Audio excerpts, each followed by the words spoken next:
دنیا کے سخت ترین قوانین کے لحاظ سے نارتھ کوریا پہلے نمبر پہ آتا ہے، دوسرے نمبر پہ چائنا، جبکہ تیسرے نمبر پہ سعودی عرب ہے۔ بے شک سعودی عرب تیسرے نمبر پر ہے، لیکن قتل کے بدلے میں قتل کی سزا دینے میں سعودی عرب سب سے پہلے نمبر پہ آتا ہے، اور اس کی سب سے بڑی وجہ اسلامی قانون جس میں کسی کو بھی معافی نہیں دی جاتی، لیکن سر قلم کرنے سے پہلے قاتل کو رعایت کے طور پر دو آپشن دیے جاتے ہیں کہ یا تو مقتول سے معافی مانگ لے، اگر معافی مانگ لے تو اس کی جان بچ سکتی ہے، یا پھر قصاص کے طور پر مقتول کو وہ رقم دے جس پر راضی ہو کر وہ قاتل کو معاف کر دے۔ اگر قاتل ان دو آپشن میں فیل ہو جاتا ہے تو پھر اس کا سر قلم کرنا یقینی بات ہے۔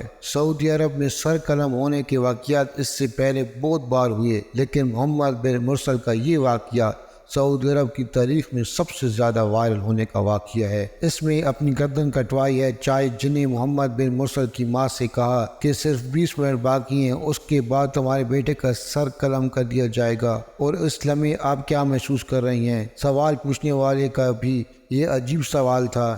یقیناً ایسے حالات میں بیٹے کے ساتھ ساتھ ماں ایک نہیں ہزار موت مر جاتی ہے۔ یہ واقعہ سعودی عرب میں ہوا اور کئی دنوں تک سوشل میڈیا کی زینت بنا رہا تھا۔ ایک دن اپنے کزن کے ساتھ تلخ کلامی ہو گئی۔ تلخ کلامی کے دوران محمد بن مرسل کے ہاتھوں اس کے اپنے ہی کزن کا قتل ہو جاتا ہے۔ اس قتل کے جرم میں پولیس نے محمد بن مرسل کو پکڑ لیا اور کئی مہینوں کے لیے جیل میں ڈال دیا۔ کچھ عرصے تک جیل میں رہنے کے بعد قاضی نے یہ فیصلہ کیا کہ محمد بن مرسل کو قتل کی پیدائش میں موت کی سزا یعنی سر قلم کر دینے کی سزا سنائی گئی۔ اس واقعے کے وائرل ہونے کی سب سے بڑی وجہ یہ تھی کہ مقتول کے گھر والوں نے معافی مانگنے اور دینے کے باوجود بھی محمد بن مرسل کو معاف نہیں کیا، حتیٰ کہ سعودی عرب کی تاریخ میں اس طرح کی معافی پہلے کبھی نہیں مانگ گئی تھی۔ قاتل کے علاقے کے 600 لوگ جن میں بچے، جوان اور بوڑھے شامل تھے پیسوں کے انبار لگا دیے گئے تھے۔ لوگ اپنی ٹانگیں باندھ کر زمین پر لیٹ گئے، سروں میں مٹی ڈالنے لگے، ہر جتن کیا تاکہ ان کو معافی مل جائے، ان کے بچے کی جان بچ جائے، لیکن مقتول کے گھر والوں نے اسے معافی نہیں دی۔ مقتول کے گھر والوں کے سامنے اتنے پیسے پھینکے گئے، اتنا کہ ان کی اگر 10 نسلیں بھی اس پیسے کو استعمال کرتی تب بھی وہ اس پیسے کو ختم نہیں کر پاتے، لیکن معاف کرنا دنیا کا سب سے مشکل کام ہے، اور یہ کام ہر کسی کے بس کی بات نہیں۔ حب دستاریں اور سر کا کپڑا عربوں میں عزت کی نشانی سمجھا جاتا ہے۔ معافی مانگنے والے 600 لوگوں نے اپنی قمیضیں تک اتار دی اور مقتول کے گھر والوں کے سامنے زمین پر ناک رگڑی۔ اس کے باوجود بھی انہیں ترس نہیں آیا۔ بس یہی وہ بڑی وجہ تھی جس کی وجہ سے یہ واقعہ سوشل میڈیا پر سارے ریکارڈ توڑ گیا۔ یہ وہ پہلا قاتل تھا جس کے لیے پورا سعودی عرب دعائیں کر رہا تھا کسی طریقے سے اس کو معافی مل جائے اور اس 25 سال نوجوان کو ایک بار پھر سے زندگی مل جائے۔ ان 600 لوگوں میں شاعر بھی تھے جنہوں نے معافی کی قصیدے بھی پڑھے۔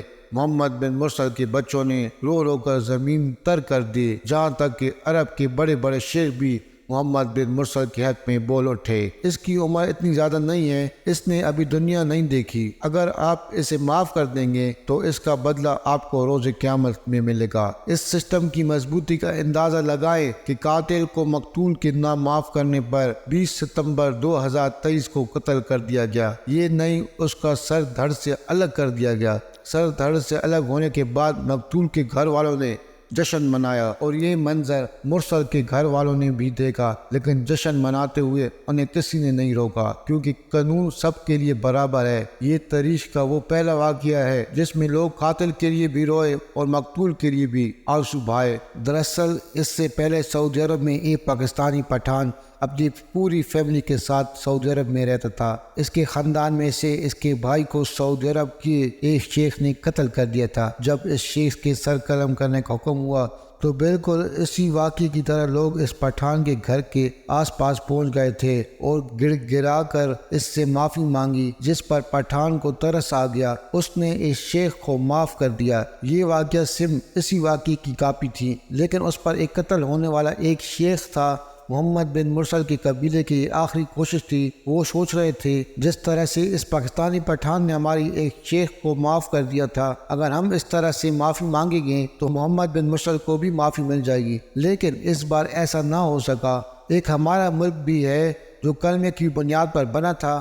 بزرگوں نے سوچا تھا کہ اسلامی شریعت اس میں نافذ کی جائے گی، لیکن ہر دور میں آنے والے سیاستدانوں نے اور قابل احترام ججوں نے انصاف کا ایسا بیڑا غرق کیا کہ پاکستانی انصاف کی طرح کی بدترین مثال شاید پوری دنیا میں نہیں ملتی، جس قانون کے مطابق طاقتور کو فرار حاصل ہے جبکہ غریب کو پھانسی بھی لگتی ہے اور جوتے بھی پڑتے ہیں، خواہ اس غریب کا قصور ہو یا نہ ہو۔ ایک دفعہ نبی کریم صلی اللہ علیہ وسلم کے دور میں قبیلے بنو مخزوم کی ایک اعلیٰ ترین عورت جس کا نام فاطمہ تھا، اس نے چوری کی۔ جبکہ یہ خبر نبی کریم صلی اللہ علیہ وسلم کے پاس پہنچی تو آپ نے فوری طور پر اس کے ہاتھ کاٹنے کا حکم دے دیا۔ لوگوں نے کہا کہ یہ طاقتور عورت ہے، یعنی اس کا خاندان بہت پیسے والا ہے، اس کو معاف کر دینا چاہیے۔ تو نبی کریم صلی اللہ علیہ وسلم نے فرمایا کہ اگر اس فاطمہ کی جگہ میری بیٹی فاطمہ بھی ہوتی اور وہ چوری کرتی تو میں اس کا بھی ہاتھ کاٹ دیتا۔ تو وہ ہے کہ ہمارے اس پیارے ملک میں بھی